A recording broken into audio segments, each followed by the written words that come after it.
I really love that question, and that is an answer, to be honest, Danielle, that has evolved over a period of time.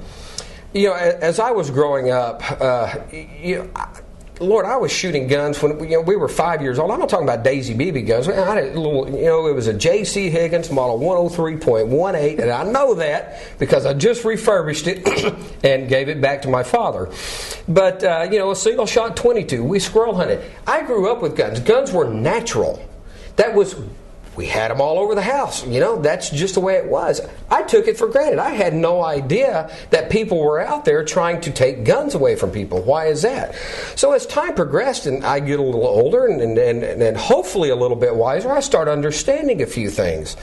And I see that, look, the idea and the purpose, the intent and purpose that our founders had with inserting, the Second Amendment into our Bill of Rights, was for self-defense. Yes, every living human being has a right to self-defense. There's no question about that. We are given that right by our Creator. But also, the great wisdom of our founders said that right to keep and bear arms would protect us against tyrants or tyrannical forces within our own government. And that gave us the means to help resist and perhaps overturn if it became predominant. In other words, it's another way of helping keep the government in check. Look, the Second Amendment ensures everything else. When all else fails, we have one thing, and that truthfully is more powerful than our voices, because obviously our voices aren't being heard. You got to be kidding me. They're sitting there calling us a fringe group. The majority of American citizens that are attending these tea parties, these town hall meetings, yeah, we're fringe. So that tells you right there that our voices are not being heard.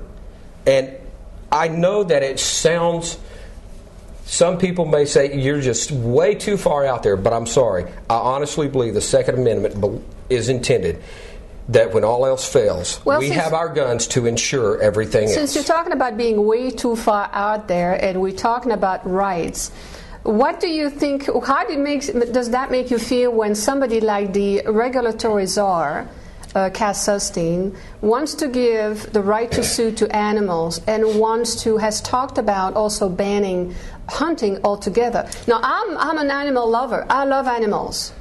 I do too. They taste good. Well, that too, but that's not where I was going with this, and you know it. I know. I love animals. I am against animal cruelty and everything else, like most people. But that's pushing it. And understand it, and I'm going to have to qualify that by saying, I have a full-blood bloodhound. We're a family of animal lovers. That's just what we are. My sister can't sleep at night unless she's got 5 dogs sleeping on her head, and we have cats, and I love animals. Well, she's worse than I am. Just talking about wild animals. But anyway, Cass Sunstein is I almost said that's an interesting story. It's not an interesting story. People in District 2, the constituents in District 2, I don't care what their little check mark is on the registration form. They really think, the vast majority of them, I would say over 80%, they'll look at that guy and go, he's an idiot. You got to be kidding me. That's their thought about Cass Sunstein. And the reason is look, President Obama said early on in his campaign, judge me by the people that I associate with. That's how you'll tell where I'm heading.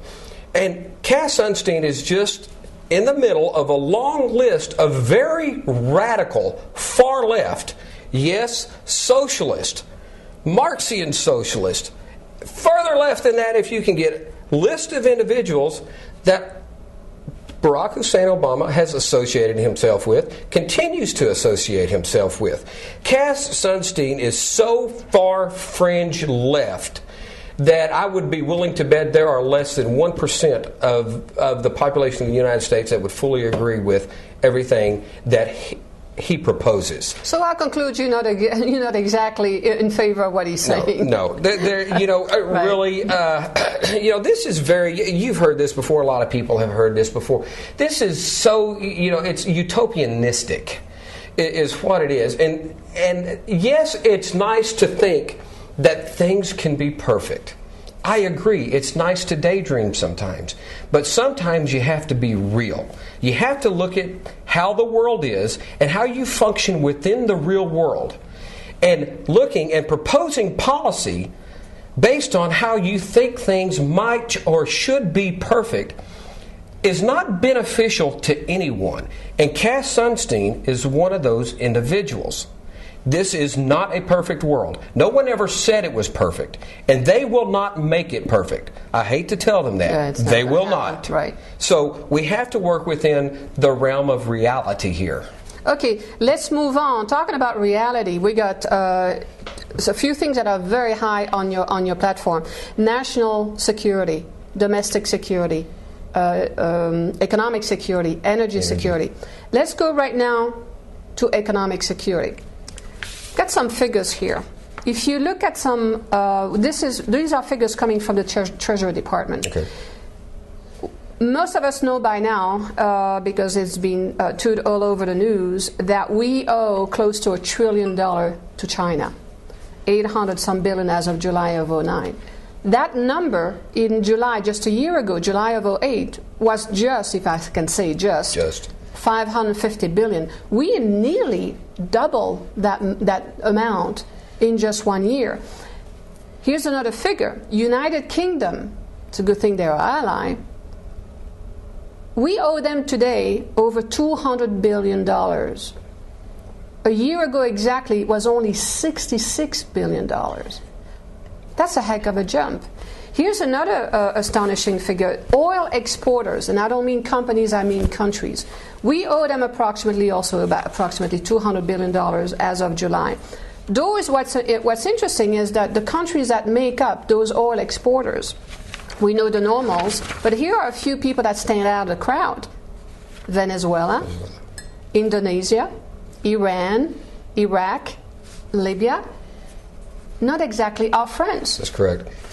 Where does that put us in terms not only of economic security, but also in terms of national security? It puts us at the end of the rung on the ladder. Look, America is still a very powerful nation. Unquestionably it is. The problem is, as you were reading those numbers there, is that truthfully, as with each passing day, we lose power.